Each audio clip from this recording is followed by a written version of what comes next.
దేవుని మహాకృపను బట్టి మీరందరూ చేసిన ప్రార్థన దేవుడు మరలా తిరిగి ఆయన నన్ను బలపరిచారు. కేవలము సంఘము చేస్తున్న ప్రార్థన ద్వారా దేవుడు తిరిగి మరలా నన్ను బలహీనతలో నుండి ఆయన మరలా తిరిగి ఆయన నన్ను బలపరిచారు. దాని స్తోత్రం. దేవుడు ఒక్కొక్కరి జీవితంలో దేవుడు ఆయన ఉద్దేశం మనము గుర్తుపట్టే వారమై ఉండాలి.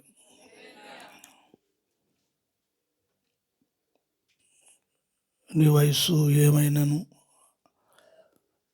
నీ జీవితంలో దేవుడు నీకు ఇచ్చిన విశ్వాసం దేవుడు పరీక్షిస్తాడు. ఆ పరీక్షించినప్పుడు మనం ఏంటి అనేది మనకు తెలుస్తుంది. అట్లాగే మనం ఏంటి అనేది లోకానికి కూడా తెలుస్తుంది. అది తెలియజేయడానికి దేవుడు కార్యం జరిగిస్తాడు. హల్లెలూయా.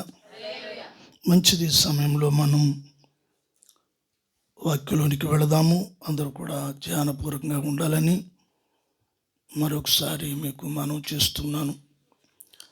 ప్రతి మాట మీరు మీ హృదయంలో వేసుకోవాలి. ఏది విడిచిపెట్టకూడదు. ప్రతిదీ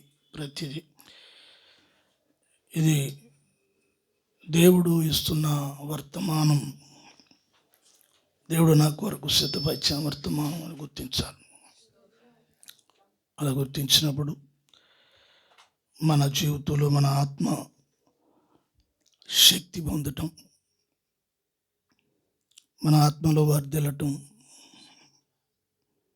దైవికమైన విషయాల్లో ఎదగటం, ప్రభు మనకి తెలియజేసిన ప్రతి విషయాన్ని కూడా మనం గుర్తించే స్థితిలో మనం ఉండగలుగుతాం.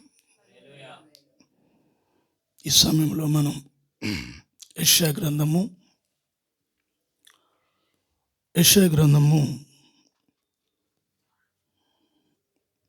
4వ అధ్యాయము 2వ వచనం. చాలా జాగ్రత్తగా ఈ మాటలు గ్రహిస్తూ చదవాలి. చదువుతున్నప్పుడు వినేవారు కూడా చాలా జాగ్రత్తగా గ్రహించాలని మరొకసారి మీకు తెలియజేస్తున్నాను. ఆ దినమున యెహోవా చిగురు మహిమయు భూషణమగును. ఇశ్రాయేలులో తప్పించుకొని వారికి భూమి పంట అతిశయాస్పదముగాను శుభలక్షణముగాను ఉండును. దేవుడు ఇశ్రాయేలుతో చాలా స్పష్టంగా మాట్లాడుచున్న మాట ఇది. యెషయా ప్రవక్త ద్వారా ఒక విషయాన్ని తెలియచేస్తూ ఉన్నాడు. స్తోత్రం. అయితే ఇక్కడ ఆ దినము అని చెప్పబడి ఉంది. ఏ దినము? ఆ దినము అంటే ఇశ్రాయేలు అందరూ కూడా ఒక రోజు కోసం ఎదురు చూస్తూ ఉన్నారు. ఏమిటి ఆ రోజు అంటే మెస్సయ్య రావాలి. ఎవరు రావాలి? మెస్సయ్య అంటే దేవునికి స్తోత్రం, లోక రక్షకుడు రావాలి అని ఎదురు చూస్తున్న దినములు. అయితే ఇక్కడ ప్రవక్త ద్వారా దేవుడు మాట్లాడుచున్న మాట, యేసు ప్రభుని ప్రవక్త ద్వారా దేవుడు పరిచయం చేస్తూ ఉన్నాడు. యేసు ప్రభుని ఏమని పరిచయం చేస్తున్నాడు? చిగురు అని పరిచయం చేస్తున్నాడు. సాధారణంగా ఇర్మియా అవనివ్వండి, జకర్యా అవనివ్వండి, యెషయా అవనివ్వండి, ఈ ప్రవక్తలు యేసు ప్రభుని చిగురు అని ప్రవక్తల గ్రంథాల్లో వారు ప్రవచనాత్మక ద్వారా యేసు ప్రభుని చిగురు అని పరిచయం చేశారు. అర్థమవుతుందా? దావీదు చిగురు అని, యెషయా మొద్దు నుండి వచ్చిన చిగురు అని, ఇలా యేసు ప్రభువుని గూర్చి మాట్లాడటం జరుగుతుంది. అంటే అప్పటికి యేసు ప్రభు భూమి మీదకి రాలేదు. స్తోత్రం. ఇశ్రాయేలు అందరికీ తెలియజేసిన విషయం ఏమిటి అనేది చూసినప్పుడు ఒకసారి మళ్ళా చక్కగా ఒక్కొక్క లైను చక్కగా మనము ఆత్మలో నుండి మనం చదువుదాం అన్నమాట. ఆ దినమున యెహోవా చిగురు మహిమయు భూషణమగు. చూడండి, ఆ దినమున యెహోవా, చూడాలి ఇలాగా, యెహోవా చిగురు ఏమిటిది? ఈ మాటలు వేసుకోవాలి మీరు, హల్లెలూయా. అయితే వాక్యం అర్థం కాదు. దృష్టి పెట్టాలి అందరూ. వాళ్ళు చేసే పని వాళ్ళు చేస్తారు, దేవుడు ఇచ్చేది మనం తీసుకోవాలి. ఇది ఏ చిగురట? యెహోవా చిగురు. అట్లా ఉండాలి. దేవుని స్తోత్రం. మంచిగా అట్లా అది పుషింగ్ మాట, ఫాలింగ్. ఏంటది? యెహోవా. ఇది ఎవరు చిగురు? యెహోవా చిగురు. దేవునికి స్తోత్రం. యెహోవా చిగురు. చిగురు అంటే దాని అర్థం ఏంటంటే చెట్టు కొమ్మకున్న చివరి భాగం. ఒక చెట్టు కొమ్మకి ఉన్న చిగురు అంటే ఆఖరి భాగం లేతగా ఉంటుంది. అది చాలా అందంగా ఉంటుంది, లేతగా ఉంటుంది, గాలికి అది ఊగుతూ ఉంటుంది, అది ఎండకి మెరుస్తూ ఉంటుంది, చివరిగా ఉంటుంది అన్నమాట. దేవుని స్తోత్రం. ఇది యెహోవా చిగురు. మహిమయు. చూడండి, ఆ చిగురుకి మహిమ ఉంటుంది అని చెప్తున్నారు. ఏ చిగురుకి? యెహోవా చిగురుకి మహిమ ఉంటుంది. అంటే యేసు ప్రభువుకి ఈ లోకంలో ఆయన మహిమనిచ్చి తండ్రి పంపించారు. మహిమయు భూషణమగును. చూడండి, మహిమ భూషణమగునట. భూషణం అంటే ఎంతమందికి తెలుసు? భూషణం అంటే ఒక ఆభరణం. అది అంటారా? పూర్వకాలము రాజుల కాలంలో మరి మహారాణిలు అట్లాగే చాలామంది ధనవంతులు వారు అలంకరించుకునే ఆభరణంలో ఒక ఆభరణము అది మెడకి హత్తుకుని ఉంటుంది. అది ఈ మాత్రంలా ఉంటుంది, భూషణం. చూడండి, ప్రభువుకి మహిమ భూషణంగా ఉంటుందట. విన్నారా? మహిమ భూషణంగా ఉండదు, ఒక ఆభరణంగా ఉంటుంది. దేవుడు యేసు ప్రభువుకి మహిమనిచ్చి పంపించారు లోకంలోనికి. మహిమనిచ్చి పంపించారు భూషణముగాను. ఇశ్రాయేలీలలో. చూడండి, ఇశ్రాయేలులో బాగా గమనించాలి. ఇశ్రాయేలులో తప్పించుకొనిన వారికి భూమి పంట అతిశయాస్పదముగాను శుభలక్షణముగాను ఉండును. ఇశ్రాయేలులో తప్పించబడిన వారికి భూమి పంట ఎలా ఉంటుంది?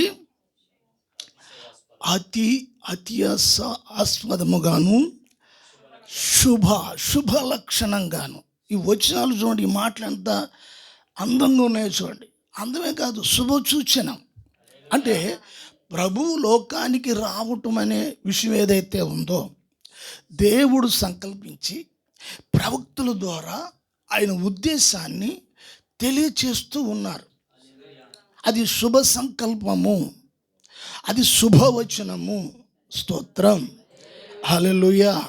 అంటే ఈ శుభవచనము కొరకు ఇశ్రాయేలు ఎంతోమంది ఎదురు చూస్తూ ఉన్నారు. ఆయన ఈ లోకంలో క్రీస్తుగా అవతరించారు. ఎలాగ అవతరించారు? క్రీస్తుగా అవతరించారు ఇశ్రాయేలు మధ్యలో. హల్లెలూయా. చదువుదామా మరొక మాట? జకర్యా గ్రంథము చదవండి. జకర్యా గ్రంథము 3వ అధ్యాయము 8-9 వచనాలు. ప్రధాన యాజకుడు అయిన యెహోషువ నీ ఎదుట కూర్చుండు, నీ సహకారులు సూచనలుగా ఉన్నారు. నీవును వారును నా మాట ఆలకింపవలెను. ఏదనగా చిగురు అను నా సేవకుని నేను రప్పింపబోవుచున్నాను. యెహోషువ ఎదుట నేనుంచిన రాతిని తేరిచూడుడి. ఆ రాతికి 7 నేత్రములు ఉన్నవి. దాని చెక్కడపు పని చేయువాడను నేను. ఇదే సైన్యములకు అధిపతియగు యెహోవా వాక్కు. యెహోషువ ఎదుట ఒక రాతిని ఉంచారు అని ప్రధాన యాజకుడైన ఎవరితోటి? యెహోషువ. ఈ యెహోషువ మోషే సేవకుడైన చేతి కింద ఎదిగిన యెహోషువ కాదు. ఈయన ప్రధాన యాజకుడైన యెహోషువ. అయితే దేవుడు ఆయన ఎదుట ఒక రాతిని నిలిపాడు అని, ఆ రాతిని చెక్కడ పనంతా కూడా చేసినవాడు దేవుడే. దేవుడే ఒక రాతిని నిలవబెట్టాడు. ఆ రాతిని చెక్కాడు. ఎవరు చెక్కారు ఆ రాతిని అంటే, ఆ రాతిని దేవుడే చెక్కాడు. స్తోత్రం. ఆ రాతిని దేవుడే చెక్కాడు. యెహోషువ చూస్తూ ఉన్నాడు ఆ విషయాన్ని. నీకు ఆలోచనకర్తలు ఉన్నారు, సూచనగా ఉన్నారు, వీళ్ళందరూ ఉన్నారు. మీరందరూ ఈ మాటలు వినాలి. ప్రధాన యాజకుడిగా ఉన్న యెహోషువ ఈ మాటలు వినాలి. ఏమిటా మాటలు? నీ ఎదుట ఒక రాతిని ఉంచారు. ఆ రాతిని ఉంచాను. రాతిని రాతిగా ఉంచలా, ఆ రాతిని చెక్కడ పని దేవుడు పని చేశాడట. దేవుడు పని చేశాడట. రాతిని చెక్కే పని దేవుడు చేశాడట. దేవునికి స్తోత్రం కలుగును గాక. హల్లెలూయా. అంటే ఇప్పుడు దేవుని ఉద్దేశం ఏమిటి? దేవుని ఉద్దేశం ఏమిటంటే, దేవుని ఉద్దేశము ఒక వ్యక్తి జీవితాన్ని ఆయన కట్టాలి అని ఒక ఆలోచన దేవుడు కలిగి ఉన్నప్పుడు దేవుడు పని ప్రారంభిస్తాడు, పని చేస్తాడు. చెక్కడం అనే పని చేస్తాడు. ప్రధాన యాజకుడితో చెప్తున్నాడు. అక్కడ సలహాదారులు ఉన్నారు, ఇంకా సూచనకర్తలు ఉన్నారు, ప్రధానులు ఉన్నారు, గనులు ఉన్నారు, అతిరథులు ఉన్నారు, మహారథులు ఉన్నారు, గొప్ప గొప్ప వ్యక్తులు ఉన్నారు. అయితే ఇప్పుడు వారందరికీ ఒక సూచనగా ఈ మాటలు వినాలి. నేను ఒక రాత్రి నిలబెడుతూ ఉన్నాను. ఆ రాత్రి నిలబెట్టాను, కానీ దాని మీద నా పని ప్రారంభించాను. దాని మీద నిలబెట్టేసి వదిలేసేయలేదు.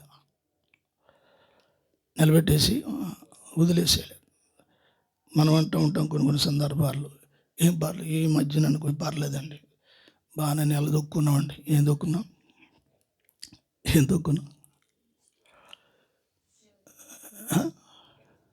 అంటే పర్లేదు, నీ మధ్యన బాగానే ఉందండి, ఈ మధ్యన కొంచెం బాగానే ఉంది, ఆవిడ బాగుంది, నేను బాగానే ఉన్నా. మరి ఎవరు బాగోలేదు? ఎవరు బాగోలేదు? సరే, నిలబెట్టడం అంటే నిలబెట్టాడు. నిలబెట్టి వదిలేసాడా? ఏం చేశాడు? నిలబెట్టిన తర్వాత ఇక చెక్కడం పని మొదలెట్టాడు. చెక్కడానికి ఏం తీసుకున్నాడు? చెక్కాలంటే చూడాలి. చెక్కాలంటే ఏం తీసుకోవాలి? రాడండి. అది రాడండి బాబా, చెక్క కాదా. చెక్క అంటే ఉలి తీసుకోవాలి.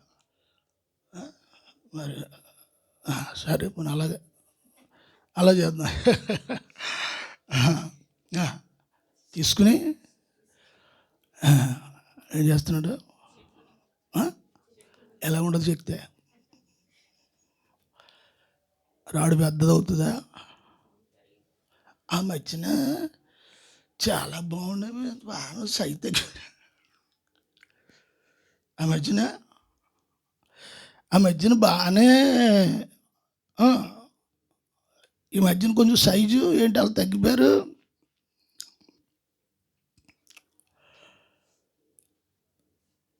దేవుడు ఈ లోకానికి యేసు ప్రభును పంపించి ఆయన మహిమిచ్చాడు, భూషణ ఇచ్చాడు. ఇవన్నీ ఇచ్చి నాయన నీకు సన్మానం దొరుకుతుంది, పొగుడుతారు, ఇవన్నీ చేస్తారని చెప్పలా. నీకు శ్రమలు ఉంటాయి, దాంట్లో ఏంటి నీకు శ్రమలు ఉంటాయి. దేవుని స్తోత్రం. ఇవన్నీ కలగజేసిన వాడు ఎవడు? కలగజేసిన వాడు తండ్రి. స్తోత్రం. హల్లెలూయా. యేసు ప్రభు మరో పేరు కూడా బండ అని, రాయి అని. దేవుని చిత్తమైతే ఈ విషయాలన్నీ ఆయుష్ ఇచ్చాడు అనుకోండి, దేవుడు ప్రార్థన చేసి ఇవన్నీ ధ్యానించి ఇవన్నీ మీకు మాత్రమే ఇస్తాను. ఇవన్నీ శుభ్రంగా వాక్యం అంతా తినేసి మీ పనులు చేసుకుంటూ చక్కగా ఆదివారం అలాగొచ్చి కూర్చుని అలా అలా అలా అయిపోయాను ఏంటి. స్తోత్రం. చదువునైనా ప్రధాన యాజకుడు అయిన యెహోషువ నీ ఎదుట కూర్చుండు నీ సహకారులు సూచనలుగా ఉన్నారు. నీవును వారును నా మాట ఆలకింపవలెను. ఇదిగో నా మాట ఆలకించాలి. ఓకే. ఏదనగా అది ఏదనగా చిగురు అను అది ఏదనగా. నేను మాట చెప్తున్నాను, మీరు వినాలి. అది ఏదనగా అంత స్పష్టంగా ఉంది. అది ఏదనగా చిగురు అను. నా సేవకుని యెషయా ప్రవక్త ద్వారా దేవుడు మాట్లాడుతున్నాడు, చిగురును పరిచయం చేశాడు. ఇక్కడ జకర్యా ద్వారా కూడా దేవుడు మాట్లాడుతున్నాడు, చిగురు అను. నా సేవకుని చెప్తారు ఈ మాట. నా సేవకుని నేను రప్పింపబోచు. చూడండి, నేను రప్పింపబోచున్నాను. యెహోషువ ఎదుట నేనుంచిన రాతిని తేరి చూడు. ఆ రాతికి ఎలా చూడాలి? మామూలుగా చూడకూడదట. తేరు ఎప్పుడు చూస్తాం? తేరు చూడటం అంటే ఎప్పుడు చూస్తాం?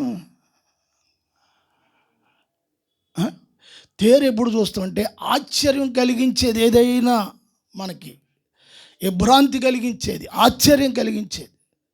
సడన్గా ఇలా చూసేప్పటికి ఇలాగా, అయ్యో సడన్గా చూసాను ఇలాగా, ఇలా వచ్చి తేరి చూడటం.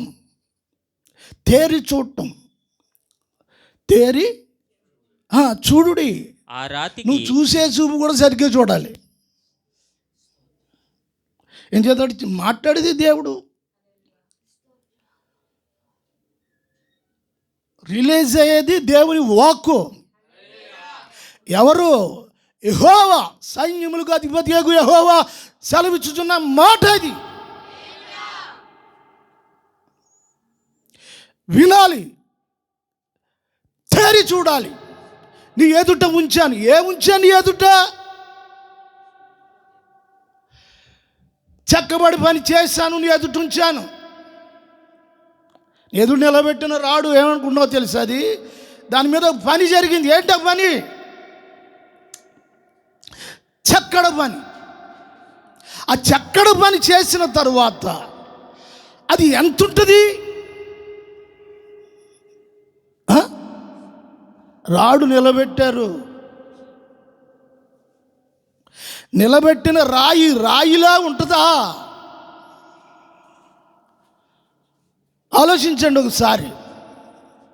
ఏమండే, పూర్వం ఏం చేసేవారంటే, కారం నూరాలన్నా, ఏంటది పిండి రుబ్బాలన్నా, మినువులు ఇసరాలన్నా, తిరగల రాడని, రుబ్బురోలని, శనికాలని. ఇప్పుడు వచ్చే జనరేషన్కి శనికాలంటే తెలీదు. బేకరీలో కేకుల గురించి తెలుసా?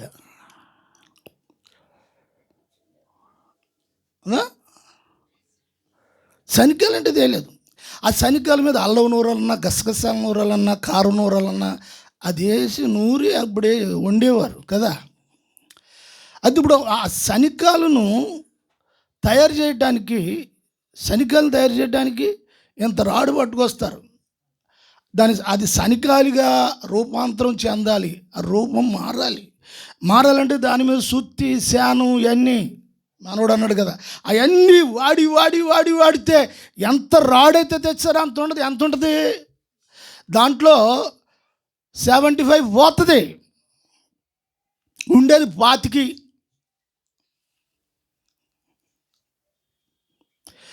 చక్కటి పని దేవుడు చేశాడు.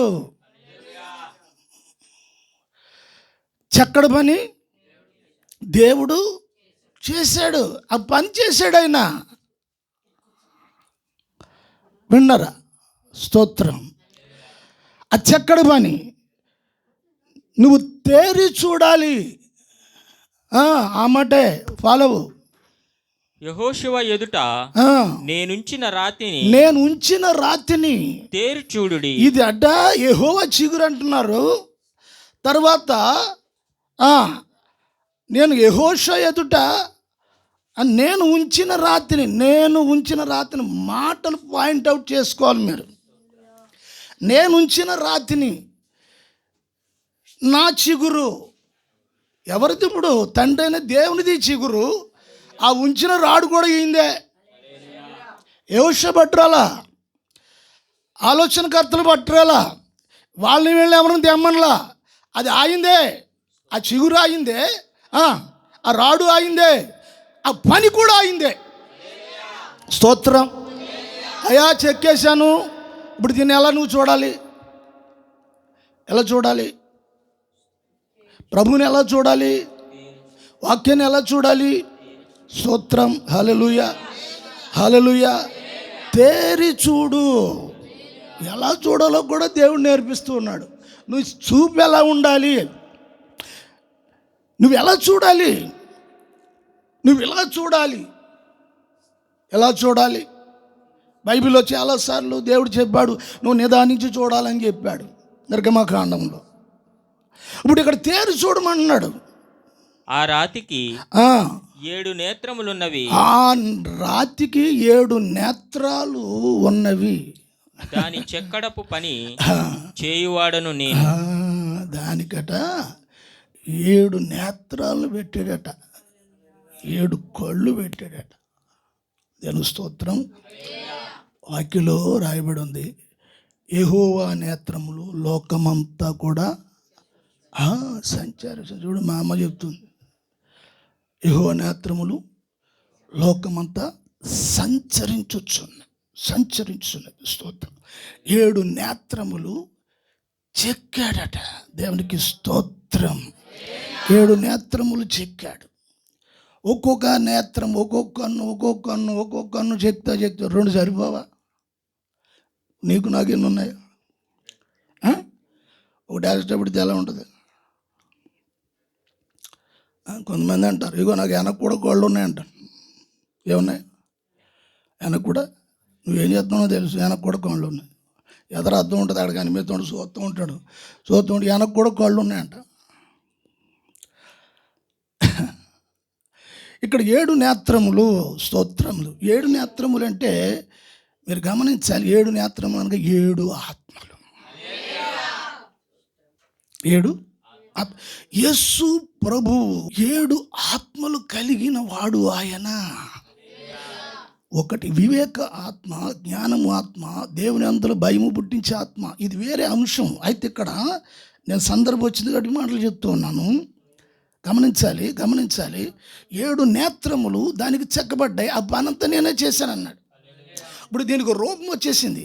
ఈ రూపం వచ్చేసిన తర్వాత ఇప్పుడు దీన్ని భూమి మీదకు వదిలాడట.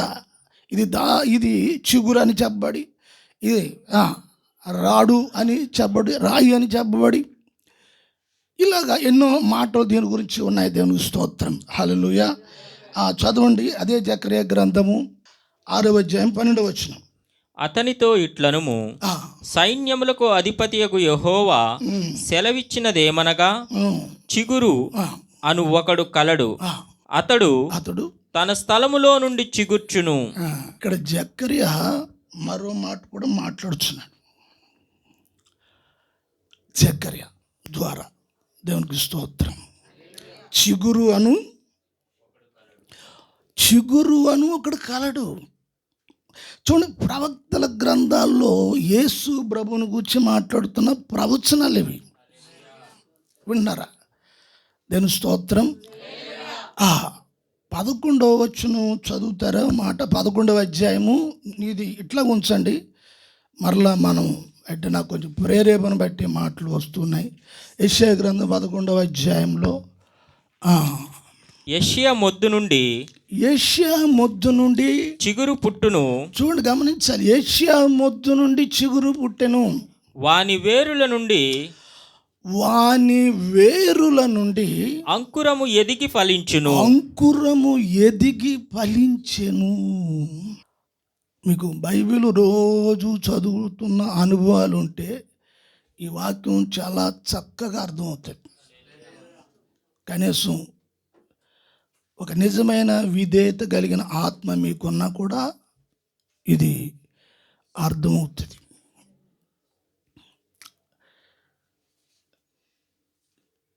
చిగురు అనువాడు తన స్థలము నుండి, అతడు అనగా ప్రభు, చిగురు అనగా ప్రభు. అతడు తన స్థలము నుండి చిగుర్చును. అతడు యెహోవా ఆలయము కట్టును. హల్లెలూయా. అతడు యెహోవా ఆలయమును కట్టును. ఈ 2 వచనాలు చాలా ఒకే భావము, దానిలో చాలా లోతైన అంతరార్థమైన తండ్రి అయిన దేవుని ఆలోచన కలిగిన విషయం ఇది. అర్థమవుతుందా? చాలా విధేయతగా మీరు దీన్ని అర్థం చేసుకోవాలి. తండ్రి అయిన దేవునికి ఉన్న ఆలోచన యేసు ప్రభు పట్ల, అట్లాగే ప్రజల పట్ల, అట్లాగే సంఘం పట్ల, ఇశ్రాయేలు పట్ల.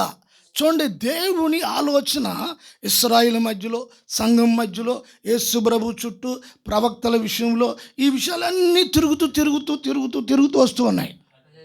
విన్నారా? వాక్యం బాగా గమనించాలని ప్రభు పేట మీకు మనవి చేస్తున్నాను. దేవుని స్తోత్రం కలుగును గాక. యెషయా 11వ అధ్యాయంలో చెప్పబడిన మాట ఏంటంటే, యెషయా మొద్దు నుండి చిగురు పుట్టును. యెషయా మొద్దు నుండి చిగురు పుట్టాను. యెషయా అనగా దావీదు తండ్రి. విన్నారా? యెషయా అనగా దావీదు తండ్రి. బాగా అర్థం చేసుకోవాలి. అయితే ఆ యెషయా మొద్దు నుండి చిగురు పుట్టునంటే ఆ చిగురు ఎవరంటే యేసు ప్రభు. యెషయాకి దావీదు పుట్టాడు. యేసు ప్రభు దావీదు సంతానం అని పిలబడ్డాడు. విన్నారా? లేఖనాల కనెక్షన్ అర్థమవుతుందా మీకు? చూడండి, యేసు ప్రభు దావీదు సంతానము అని పిలువబడ్డాడు. దావీదు కొడుకు అని పిలువబడ్డాడు. దావీదు కుమారుడు అని పిలువబడ్డాడు. చూడండి, సువార్తలో మనం చూస్తాం. ఆ గుడ్డోడు అన్నాడు, ఏమన్నాడు? ఓ మరియమ్మ గారు అబ్బాయి అన్నాడా? యోసేపు గారు అబ్బాయి అన్నాడా? గుడ్డివాడు అన్నాడు, ఓ దావీదు కుమారుడా, నన్ను కరుణించు. ఏం చేయాలి? నన్ను కరుణించు. అయ్యా, తండ్రి అనే దేవుడు ఆయన పంపించింది లోకంలో ఉన్న వారిని కరుణించడానికే. నన్ను కరుణించు గుడ్డివాడు నన్ను.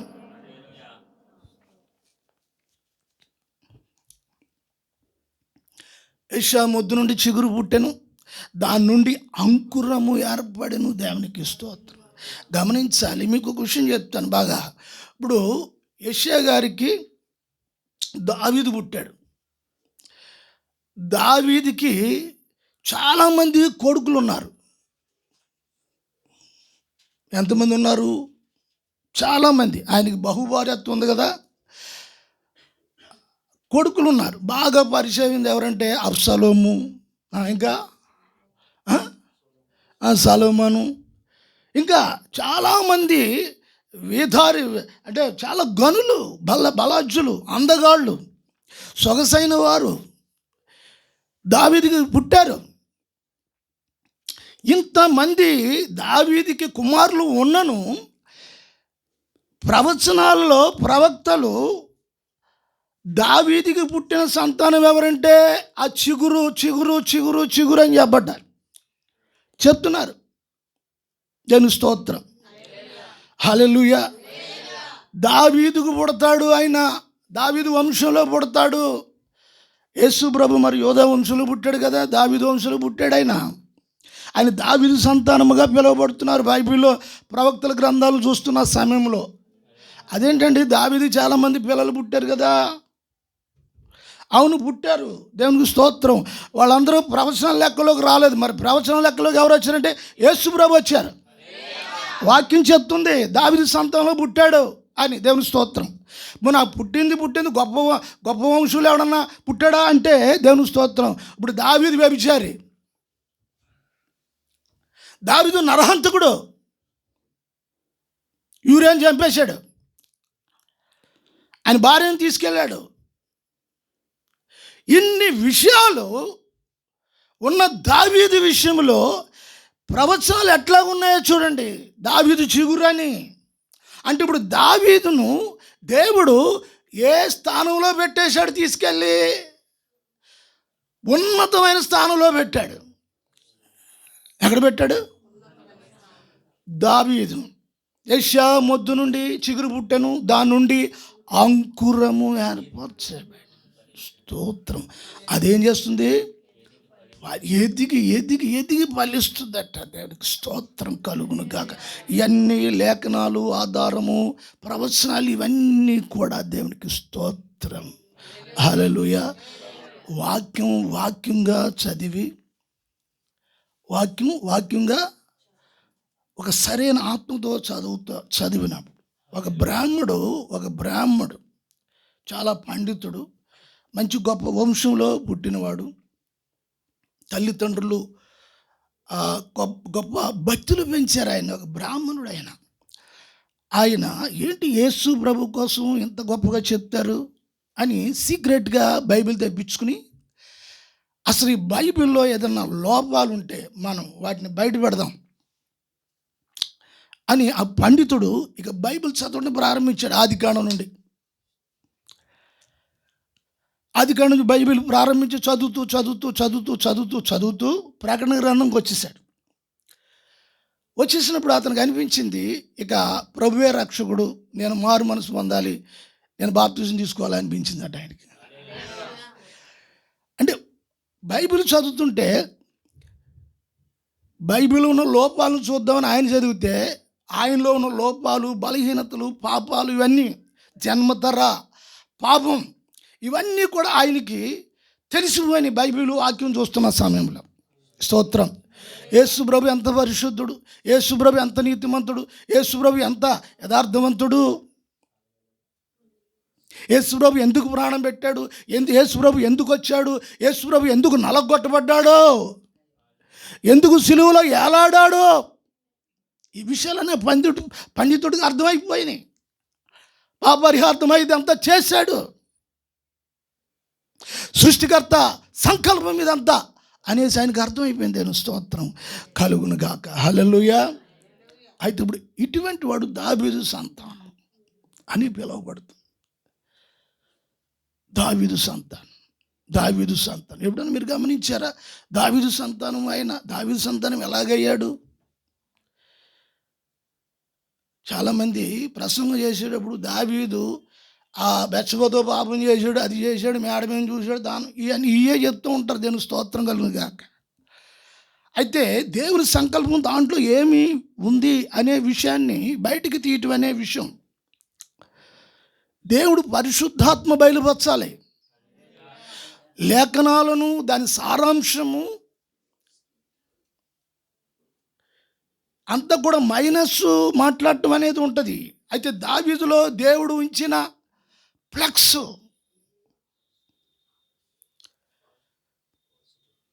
పాజిటివ్, మంచి విషయాలు దేవుడు ఏముంచాడు దాంట్లో? ఏముంచాడంటే లోకరక్షకుడు నీ వెన్నుపూసలోంచి వస్తాడు, నీ గర్భంలోంచి వస్తాడు, నీ గర్భంలోంచి వస్తాడు. మనుషుని లోపాలు చూస్తాడు, కానీ దేవుడు మనుషుని లోపాలు కాదు, నీ హృదయంలో ఎంత యథార్థత ఉన్నదో, నువ్వు ఎటువంటి వ్యక్తివో. కొంతమంది వినయంగా ఉన్నట్టుగా కనిపిస్తారు, కొంతమంది వినయముగా ఉన్నట్టుగా కనిపించరు. వాళ్ళ మాట ఎలా ఉంటుందంటే కుండ బద్దలు కొట్టినట్టు ఉంటుంది. అలా ఉంటుంది. కొండ బద్దలు కొట్టినంటే కొండలు బద్దలు కొట్టేస్తారని కాదు, వస్తువులు ఇసిరేస్తారని కాదు దాని అర్థం. అంటే వాళ్ళకి గమ్మున ఏదైనా అబద్ధం చెప్పడం కూడా గమ్మున రాదు వాళ్ళకి. వద్దు వద్దు వద్దు వద్దు వద్దు వద్దు వాళ్ళని చూసుకుంటాం. వాక్యాలనే అయిపోయింది మెసేజ్. ఏసీ పెడతాం డబ్బులు చూసుకుని. స్తోత్రం. పర్లేదు, నేను అడిచిన పర్లేదు. వినండి, అర్థమవుతుందా? చదువునైనా 6:12 చదువు. అతనితో ఇట్లనుము, సైన్యములకు అధిపతియగు యెహోవా సెలవిచ్చినదేమనగా, దేవుడు మాట్లాడుచున్న మాట ఇది. ఏమనగా, చిగురు అను ఒకడు కలడు. చిగురు అని ఒకడు కలడు. అతడు తన స్థలములో నుండి చిగురిచ్చును. అతడు యెహోవా ఆలయము కట్టును. దేవుడికి స్తోత్రం. ఏం కడతాడంటే బాగా గమనించాలి ఈ మాట. ఆయన ఏం చేస్తాడట? దావీదు చిగురుగా పిలువబడుతున్న యేసు ప్రభు దేవుని ఆలయము కడతాడట. దేవుని ఆలయము కడతాడట ఆయన. దేవుని స్తోత్రం. దేవుని ఆలయము కట్టడం అంటే సిమెంటు, ఇటకలు, ఐరన్తో కట్టే ఆలయం గురించి కాదు. ఇప్పుడు దేవుని ప్రవచనం చెప్పేది మనుషులను దేవుని ఆలయముగా కడతాడైనా. హల్లెలూయా. అర్థమవుతుందా?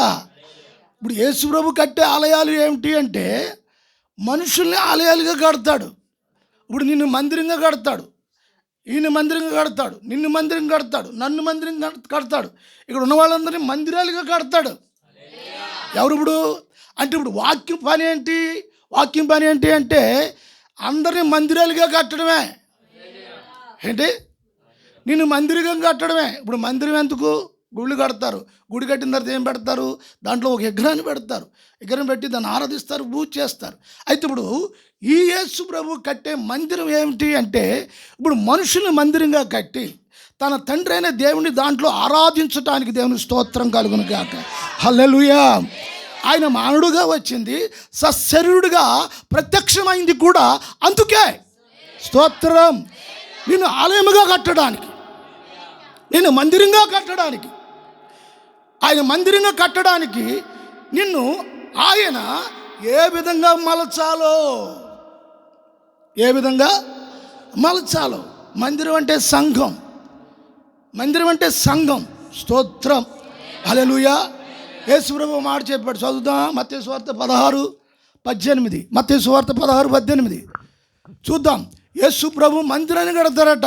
మరియు ప్రవక్తలు చెప్తున్నారు. మరియు నీవు పేతురు. చూడండి, పేతురుతో మాట్లాడుతున్న మాట యేసు ప్రభు లోకంలో శరీరధారిగా ఉన్నప్పుడు. గమనించాలి ఈ మాట. యేసు ప్రభు చెప్తున్నాడు, మరియు పేతురు ఈ బండ మీద, చూడండి, ఈ బండ మీద నా సంఘమును. ఎవరి సంఘం అండి ఇది? ఎవరి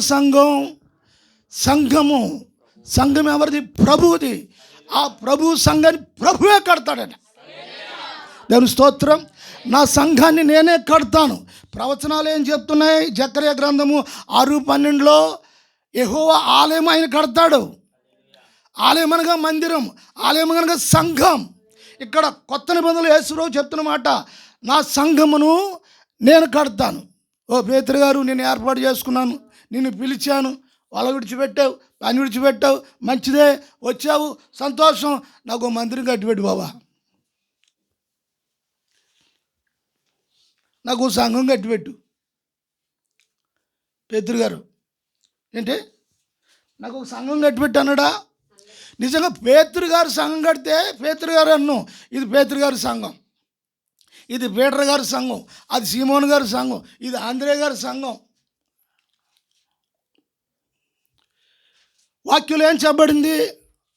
నా సంఘం పేతురు, నా సంఘాన్ని ఈ బండ మీద, బండ అనగా వాక్యం, ఈ బండ మీద, దాని స్తోత్రం, వాక్యముతో నా సంఘాన్ని నేను కడతాను, మందిరంగా కడతాను, సత్యంతో కడతాను, నీతితో కడతాను, పరిశుద్ధతతో కడతాను, నిజాయితీతో కడతాను. దాంట్లో నా మహిమ ఉంటుంది, దాంట్లో నా మహిమ ఉంచుతాను. స్తోత్రం స్తోత్రం. ఆరాధన చర్చిలో కదా, ఆరాధన హృదయంలో జరుగుతుంది. దేవుని స్తోత్రం కలుగును గాక. సమరయ స్త్రీ యేసు ప్రభు చెప్పిన మాట అదే. అమ్మా, ఒక కాలం వస్తుంది, ఆత్మతో సత్యముతో ఆయన ఆరాధించాలి. నేను స్తోత్రం. ఆత్మతో సత్యముతో ఆరాధన అనేది ఈ అమ్మాయికి తెలియదు. ఎందుకు? సమరయ స్త్రీకి ఆత్మతో సత్యముతో ఆరాధన తెలియదు. ఆరాధనకి వెళ్తుంది, కొండ మీద ఉంది చర్చి, వెళ్తుంది వస్తుంది. యాకోబు గారి పేరు మీద కట్టబడింది అక్కడ మందిరం. వెళ్తుంది వస్తుంది, బతుకు మారలేదు. మాకు చర్చి ఉంది, ఆరాధన ఉంది, వెళ్ళి వస్తున్నాం. దేవుని స్తోత్రం కలుగును గాక. మా ఆయన మా పిల్లలు మేము వెళ్తున్నాం, బండి మీద వెళ్తున్నాం వస్తున్నాం, ఎడ్ల బండి మీద వెళ్తున్నాం వస్తున్నాం, ఆరాధనకి వెళ్తున్నాం వస్తున్నాం. మాకు తెలుసు ఆరాధన గురించి. ఆరాధన తెలిసిన వాళ్ళ గురించి, తెలిసిన ఆమెతో యేసుప్రభు చెప్తున్నాడు ఆరాధన గురించి. ఆయన ఆరాధించాలంటే ఆయన్ని ఆత్మతో సత్యముతో ఆరాధించాలి. ఆత్మతో సత్యముతో ఆరాధన అనేది ఈ అమ్మాయికి పరిచయం చేస్తున్నాడు యేసుప్రభు వచ్చి. కోటాల గురించి తెలుసు, ఆరాధన గురించి తెలుసు, బాప్తిసాల గురించి తెలుసు, సేవ గురించి తెలుసు. ఈ అమ్మాయికి ఆత్మ ఆరాధన అనేది తెలియదు. ఆత్మ ఆరాధన అనేది ప్రభు వచ్చి నేర్పించారు. దేవుని స్తోత్రం. హల్లెలూయా హల్లెలూయా. ఆత్మారాధన నీకు నేర్పించేది ప్రభు ఆత్మ. స్తోత్రం. పేతురు, ఇదిగో ఈ బండ మీద నా సంఘమును నేను, కట్టుము కాదు, చదువునైనా కొంచెదే మాటలు. ఈ బండ మీద, ఈ బండ మీద నా సంఘమును కట్టుదును. ఈ బండ మీద అనగా క్రీస్తు, బండనగా క్రీస్తు, బండనగా వాక్యము. ఈ బండ మీద నా సంఘమును కట్టుదును. కట్టుదునా కట్టానా? కట్టుదును. ఎవరు కట్టాలి? పేతురు గారు కట్టాలి, యేసు కట్టాలా? ఇక్కడ వాక్యంలో చూస్తే యేసుడు ఏం చెప్తున్నాడు? నువ్వు కట్టు అంటున్నాడా, నేను కడతాను అంటున్నాడా?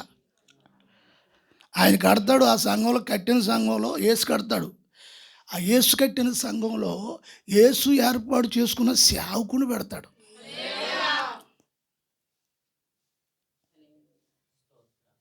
అర్థమవుతుందా? మనిషి కట్టుకున్న దాంట్లో మనిషి ఉంటాడు. మనిషిని అధికారం, మనుషుల ప్లాను, మనుషుడి ఇష్టం, మనుషుని యొక్క ఉద్దేశాలు, వాళ్ళ అధికారాలు, వాళ్ళ చేష్టలు అన్నీ దాంట్లో నడుస్తాయి. కానీ యేసు కట్టుకున్న సంఘంలో యేసు పిలుచుకున్న సేవకుని పెట్టి యేసు అధికారమే సంఘంలో నడిపిస్తాడు. పరిశుద్ధాత్మ అధికారం. స్తోత్రం స్తోత్రం స్తోత్రం. అక్కడ ఎవరు అధికారం పనిచేయదు, సంఘ పెద్దల అధికారం పనిచేయదు, ధనవంతుల అధికారం పనిచేయదు. కేవలం అక్కడ పనిచేసే అధికారము ప్రభుదే. పరిశుద్ధాత్మక ఆలోచన పెట్టి. స్తోత్రం. హల్లెలూయా.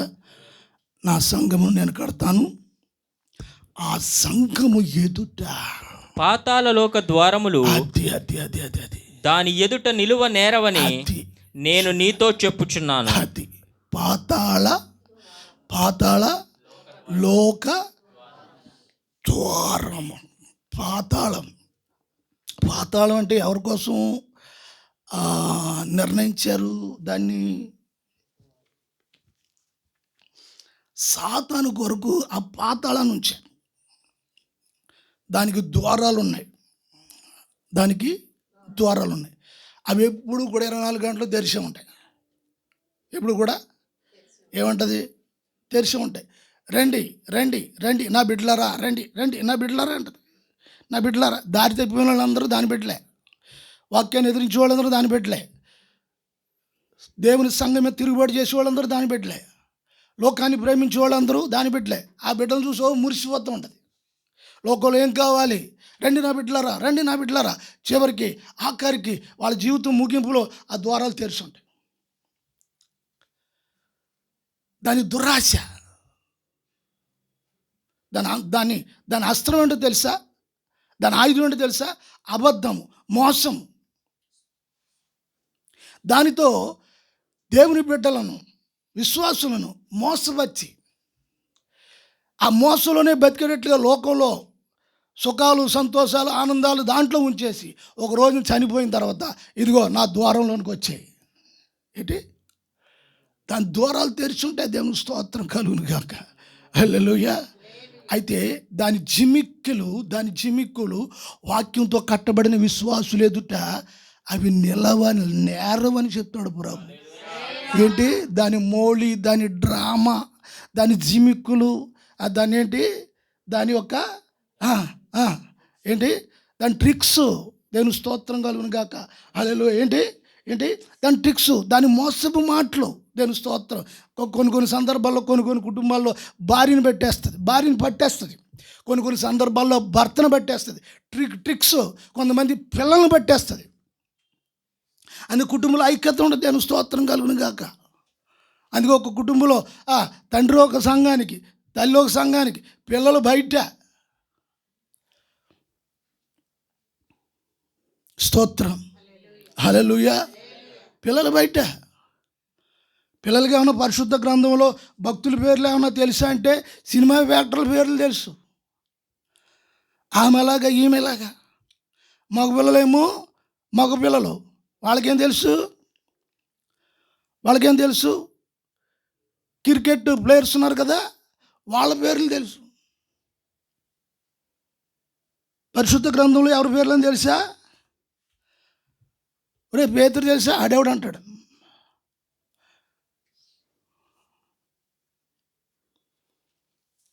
గమనించాలంటే స్తోత్రం కలుగును.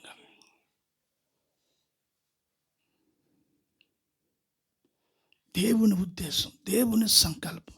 పేతురు నేను పిలిచాను కదా, నేను పిలిచింది ఎందుకో తెలుసా? దేవుని స్తోత్రం కలుగును గాక. అయితే నా సంఘాన్ని కడతాను, ఆ సంఘం మీద నీ ప్రేమ ఉంటుందా? నా గొర్రెలను ప్రేమిస్తావా? నా గొర్రెలు మేపుతావా? నా గొర్రెలు కొరకు ప్రాణం పెడతావా? ప్రేమిస్తావంటే ప్రాణం పెడతావని దాని అర్థం. ఏంటి?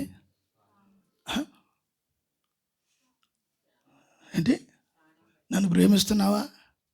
ఎప్పుడైనా భార్య అడిగిందనుకో, భర్తను ఎప్పుడైనా గదిలో ఏమని,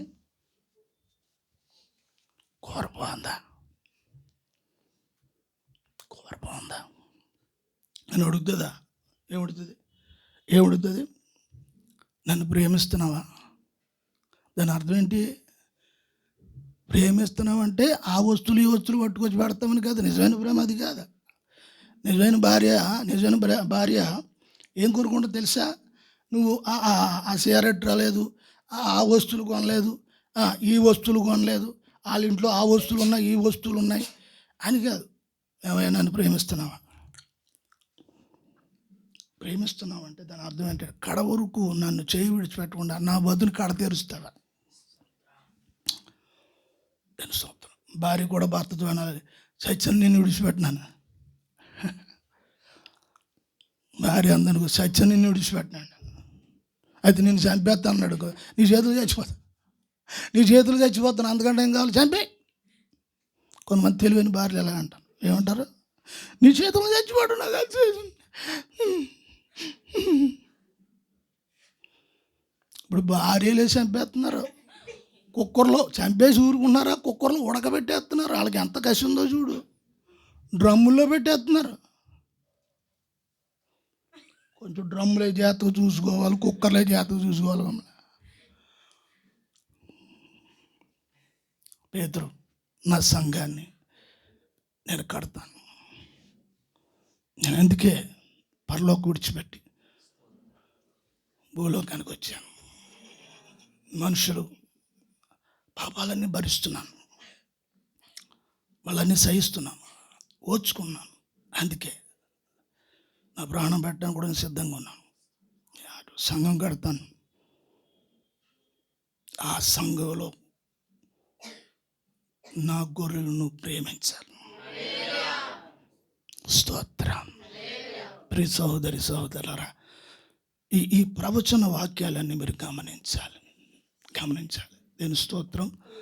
ఒకవేళ నీవు ఏదో విషయంలో ఏదో బలహీనతలో కొంచెం నేను ఇది కదా, ప్రభువు నన్ను అంగీకరిస్తాడా, ఇష్టపడతాడా అనే సందిగ్ధంలో నువ్వు ఉండవచ్చు. కానీ నీ బలహీనత కాదు చూసేది, నీ బలహీనత కాదు, ప్రభు మీద నీకున్న ఆ ప్రేమ, ఆ నమ్మకం, దాన్ని చూస్తాడు ప్రభు. స్తోత్రం. అరే నీ మైనస్ చూడ్డు, నీ మైనస్ చూడ్డు ప్రభు. ఆయన మీద ఉన్న వాక్యం మీద ఉన్న ఆ ప్రేమ ఎటువంటిది, ఆ గురి ఎటువంటిది, ఆ విశ్వాసం ఎటువంటిది, అది చూస్తాడు ప్రభు. దావీదులో అది చూశాడు, దావీదులో అది చూశాడు. దేవునికి స్తోత్రం. 51వ కీర్తనలో ఆ 12 వచనాల్లో ఆయన మాటలు చూస్తే ఎంత పశ్చాత్తాపడిపోయాడు. పశ్చాత్తాపడిపోయిన వ్యక్తిని ఆయన ఎన్నడూ విడిచిపెట్టడు. అందుకే దావీదుని తీసుకెళ్ళి అక్కడ పెట్టేశాడు. అక్కడ పెట్టాడు. అక్కడ పెట్టాడు తీసుకెళ్ళి. ఎన్నో మైనస్లు ఉన్నాయి, అయితే అన్ని మైనస్లను పక్కన పెట్టేశాడు.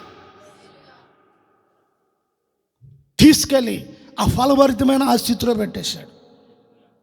గొప్ప అత్యున్నతమైన యేసు క్రీస్తు గొప్ప సంతానము ఆయన యొక్క వంశంలోంచి రావటం అంటే గొప్ప కార్యం. మామూలు విషయం కాదు. మన మనుషులు పై రూపాలు చూస్తూ ఉంటాం. లోపల ఆత్మలో ఉన్న శక్తిని గుర్తించడానికి మనకు కూడా ఆత్మ కావాలి. స్తోత్రం. నీ బలహీనతలు ఎటువంటి అయినా కూడా ఒక రోజున దేవుని వాక్యం దర్శించినప్పుడు నువ్వు పూర్తిగా కడగబడతావు. దేవుని స్తోత్రం కలిగిన కాదు. హల్లెలూయా. దేవుని వాక్యంతో నింపేస్తాడు. దేవుని స్తోత్రం కలుగును గాక. మోషే చూస్తున్న మండుతున్న బోధగా నీ హృదయం మండటం ప్రారంభిస్తుంది, నీ ఆత్మ మండటం ప్రారంభిస్తుంది. దేవుని స్తోత్రం కలుగును గాక. అప్పుడు నీ ప్రార్థన ఎలా ఉంటుందో తెలుసా? నువ్వు బలహీనతలో కూడా ఆత్మతో మండుతావు, రోగంలో మండుతావు, బలహీనతలో మండుతావు, నిస్సారమైన స్థితిలో కూడా నువ్వు మండుతావు. కారణం ఏంటంటే లోపల ఉన్న అగ్ని అటువంటిది, దేవునికి స్తోత్రం కలుగును. మోషే చూస్తూ ఉన్నాడు, అది కాలిపోతున్నట్టుంది కానీ కాల్చలేదు, మంట మాత్రం వచ్చేస్తుంది, మండుతుంది. దావీదు కూడా అట్లాగే మండాడు, ఆత్మతో మండాడు. దేవునికి స్తోత్రం. హల్లెలూయా, హల్లెలూయా, హల్లెలూయా, హల్లెలూయా. సంగమా, ఆయన నిన్ను కడుతున్నాడు వాక్యము ద్వారా. నీ బలహీనతలు చూసి కాదు నిన్ను, అయితే ఆయన అందరూ నీకున్న పశ్చాత్తాపాన్ని చూస్తూ ఉన్నాడు. Praise the Lord. లేఖనాల ఆధారం చేసుకుని ఈ ఉదయకాలము ప్రభు మాట్లాడుతున్న ప్రతి మాటను నువ్వు విని ఆత్మలో తేరి చూడటం అనేది నువ్వు అనుభవంలోనికి నువ్వు రావాలి. దేవుని స్తోత్రం కలుగును. హల్లెలూయా, హల్లెలూయా, హల్లెలూయా. వాక్యం ధ్యానిస్తూ ప్రార్థన చేద్దాము. ధ్యానిస్తూ ప్రార్థన చేద్దాము. అందరం కూడా చేతెత్తి స్తోత్రాలు చెల్లిస్తూ స్తుతిస్తూ వాక్యం ధ్యానిద్దాము. Praise the lord, praise the lord, praise the lord. హల్లెలూయా, హల్లెలూయా, హల్లెలూయా. స్తోత్రం. కృప కలుగును గాక. శిలువ రక్తం. హల్లెలూయా. స్తోత్రం.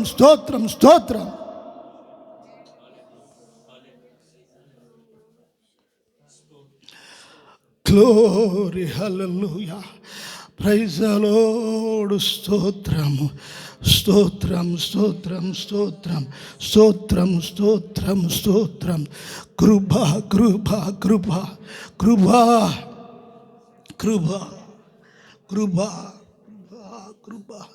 కృప. స్తోత్రం. హల్లెలూయా, హల్లెలూయా, హల్లెలూయా, హల్లెలూయా, హల్లెలూయా. స్తోత్రం. హల్లెలూయా.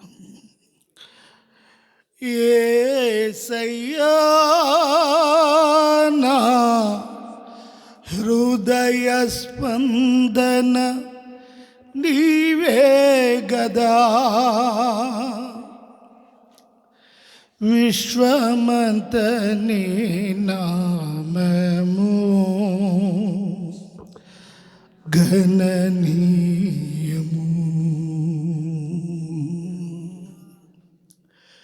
యేసయ్యా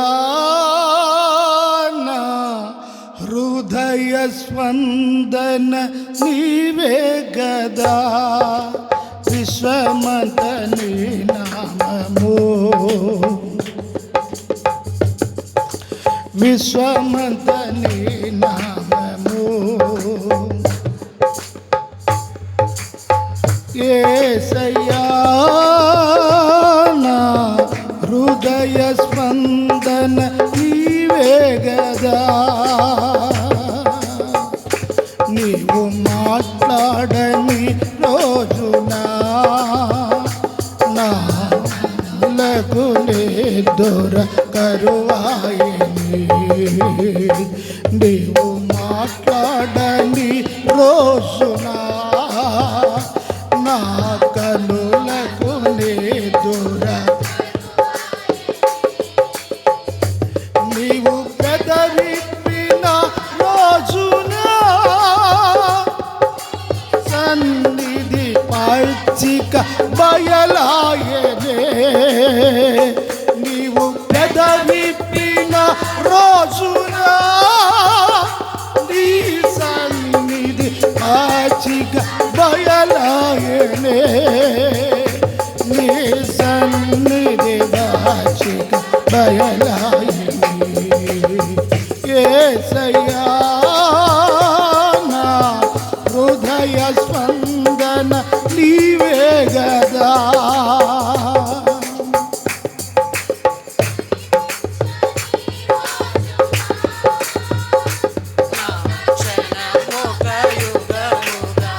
మారి నీవు కనిపించని రోజునా ఒక క్షణమొక యుగముగా మారి,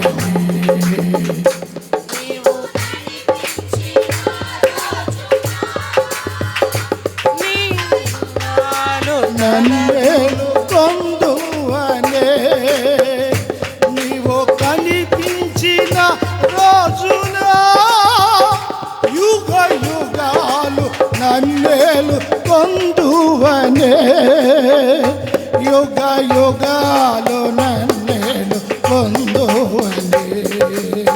యేసయ్యా నా హృదయ స్పందన నీవే గదా, విశ్వమంతా ఆమేన్.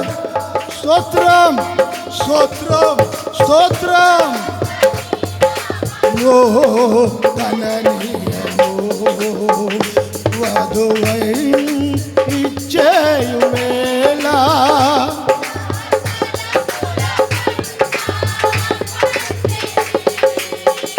నీవు వరుడిగా విచ్చేయు వేళ, నా తలపుల పంట పండెనే, వధువునై నేను నిన్ను చేరగా యుగ యుగాలు నన్నేలు కొందువనే, వధువునై నేను నిన్ను చేరగా యుగ యుగాలు నన్నేలు కొందువనే, యుగ యుగాలు. యేసయ్యా నా హృదయ స్పందన నీవే గదా, విశ్వమంత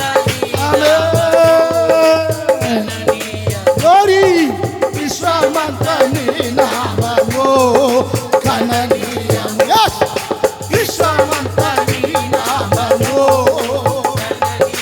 యెషాయాము నుండి చిగురు ఉండెను, దావీదు అంకురము నుండి ఇదిగో చిగురు వర్ధిల్లును వర్ధిల్లును వర్ధిల్లును.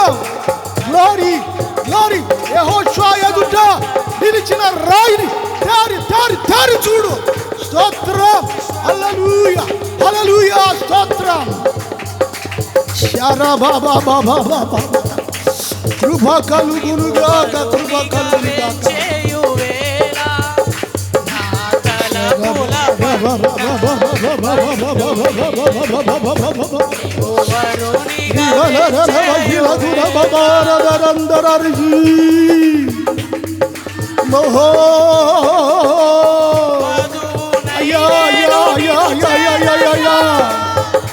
యుగ యుగాలు నన్నేలు కొందువనే వధువు నేను నిన్ను చేరగా యుగ యుగాలు నన్నేలు కొందువనే యుగ యుగాలు నన్నేలు కొందువనే యుగ యుగాలు కొందువనే యుగ యుగాలు నన్నేలు కొందువనే యుగ యుగాలు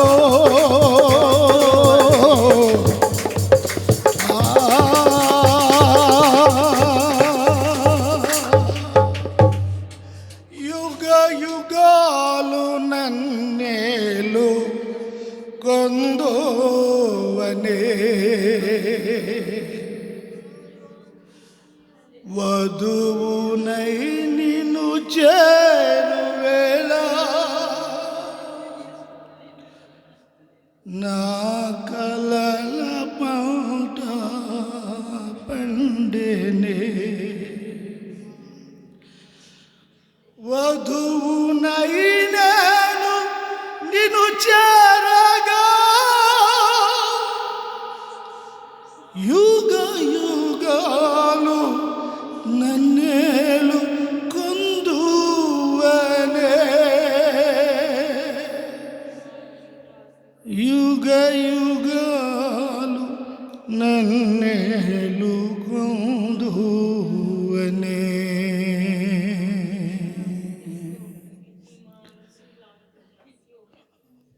సంగమా, ఆయన నిన్ను మందిరంగాను, ఆయన నిన్ను సంఘముగాను, ఆయనే నిన్ను కడుతున్నారు అని వాక్యము ద్వారా, అపోస్తుల ఉపదేశము ద్వారా సంఘాన్ని నిర్మాణం చేస్తున్నాడు, సంఘాన్ని నిర్మిస్తున్నాడు.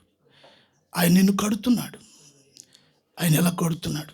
నీలో ఉన్న ప్రతి అవిధేయతలను ఆయన వాక్యంతో చెక్కేసి నీకు జ్ఞానాత్మలను ఆయన అనుకరిస్తూ ఉన్నాడు. యెహోషువ ఎదుట నిలబెట్టిన రాతికి 7 నేత్రములు ఆయనే చెక్కాడు. సంఘంలో ఉన్న ఒక్కొక్కరు అప్పగించుకున్నప్పుడు ఆయన నిన్ను ఆయన సంఘముగాను, మందిరముగా, ఆలయముగాను ఆయన కట్టేవాడై ఉన్నాడు.